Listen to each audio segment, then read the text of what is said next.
I can tell in the first 2 minutes of looking at a course whether it's going to result in disappointed clients or raving fans. And it has nothing to do with the quality of the content. I'm Dr. Catrina Mitchum, and I've been designing and redesigning courses online since 2009. And those redesigns always include audits. So we're going to break down a couple of items on the Course Fixer checklists, which is free and you can grab in the description, just so I can kind of walk you through exactly what I look for when I'm going through this checklist. Okay, so I reeled you in talking about that first 2 minutes and making a snap decision. So what am I looking for? I'm starting in my clarity checklist. So in that first 2 minutes, I'm looking for clarity. Specifically, I'm looking for clarity in the onboarding. So let's scroll down to that checklist.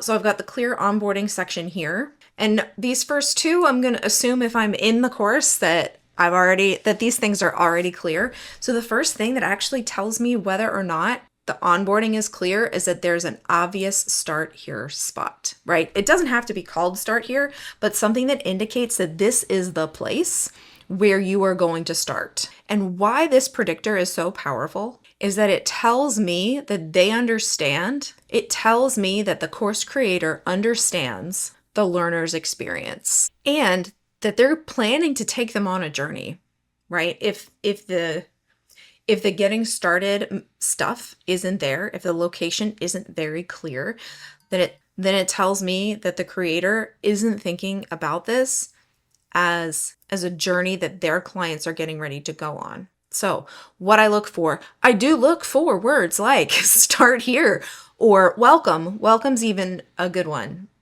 Or course overview or something that indicates that this is the very place that you should start. Okay. So once I get into that start here spot, what I look for is what they're talking about, right?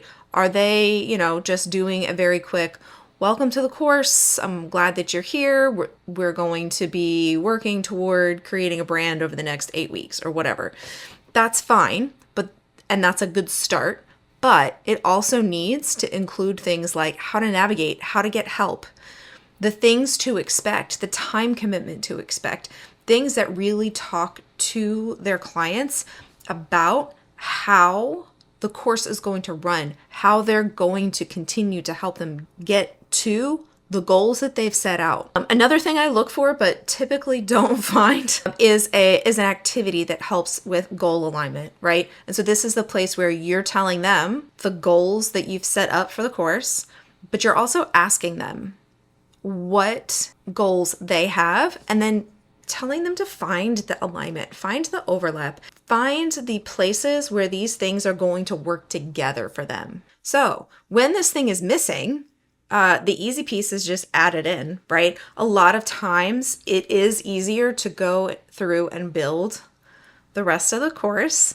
and then come back and do that start here because you have a better idea of what's in it. Now, if you're building the course as you go, then you do need to have something at the beginning. And in that, you might still have that goals activity, but it might be a little more squishy. It might be a little more, so this is how we're playing. These are the things that are already designed. These are the things I'm building with you, right? Make it crystal clear what the experience is going to be like. That is the point of a start here module or spot or lesson or whatever you want to call it. So there are a lot of other sections and elements to look for in this clarity checklist, but we're going to go ahead and hop over to Completability, just so that I'm covering one checklist item in every area that I look at.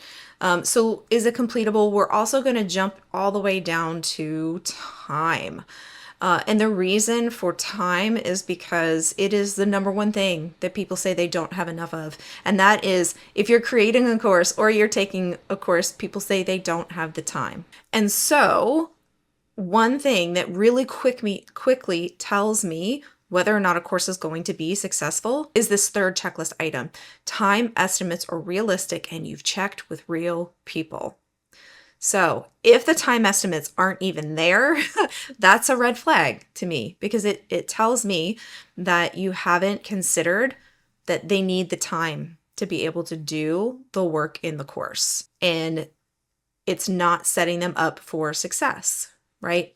In the grand scheme of adulting adults that you're teaching, your course isn't going to be on the top of their priority list, and it shouldn't, right? We need to have our basic needs met in order for learning to happen. And so all of the things that help them with their basic needs and that help them with the basic needs of those around them, right? If they're caretakers, they're also taking care of others' basic needs. Those things have to happen in order for them to be able to learn. If you're interested in more, it's called Maslow's hierarchy of needs. So I look to see if the time estimates are there. I look to see if they're realistic, having worked through the content and what the activity is. And then I ask if they've checked with real people. Typically, if it's a time range, it means they have at least thought about and asked real people. But if it's sort of a course that hasn't been through that beta run, then it's something that I have them build into the feedback that they're going to ask for. Like, how long did this take you? So that they are getting the feedback from real people. So if it's missing, right, and if they don't have the opportunity to get the feedback from real people about time estimates, then the thing that I suggest is estimate how long it takes you to do the thing, and then double it, right? Remembering that you are the expert in the thing, and so obviously it's not gonna take you as long.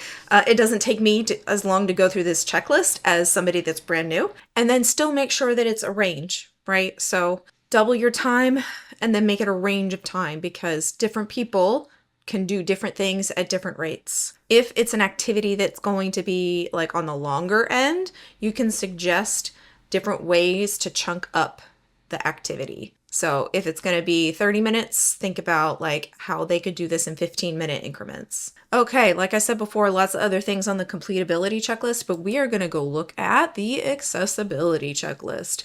Around these here parts, we defined accessibility beyond disabilities. Accessible needs to be accessible through plain language. It needs to be accessible to where they currently are. But we are looking at the heaviest hitters in terms of the checklist here.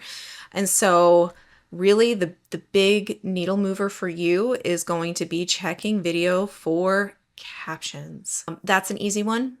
Making sure that your video has captions. Sometimes the platform will do the auto captions. Most of the time, they're not accurate. So it's worthwhile to caption your videos, and there are lots of different programs that will help you do that. But what the captions does is, one, makes it accessible from a disability standpoint, but also makes it accessible for people who are busy or people that can't have the sound on, or whatever it happens to be. It also makes it so that you can make the content digestible in a variety of ways. So if you have a video, you make the captions. From the captions, you can pull a transcript. You can also pull the audio as a separate file. But starting with those captions really helps with a ripple effect. Just like if you have an audio course instead of a video course, having that transcript, right? It's about making sure that the words are understandable, whether you're seeing, hearing, reading the content. And so that's what I look for, making sure that no matter how the content is delivered, it's accessible for a variety of people. When you make it accessible for those that need it, it makes it easier to complete for those that don't need it. So the accessibility checklist has things on activities, it has more resources, and those are kind of the big three. If you grab that free checklist in the description, you'll see that there's a lot to look for. I think I've got 47 checklist items in there. It does come with the fixes for all of those items, but these three that I just went over are things I consistently find missing and are big needle movers in a course. In next week's video, I'm going to dive into why buyers are done with Video Vault courses and what they're actually looking for now. If it's not there, it'll be there next week.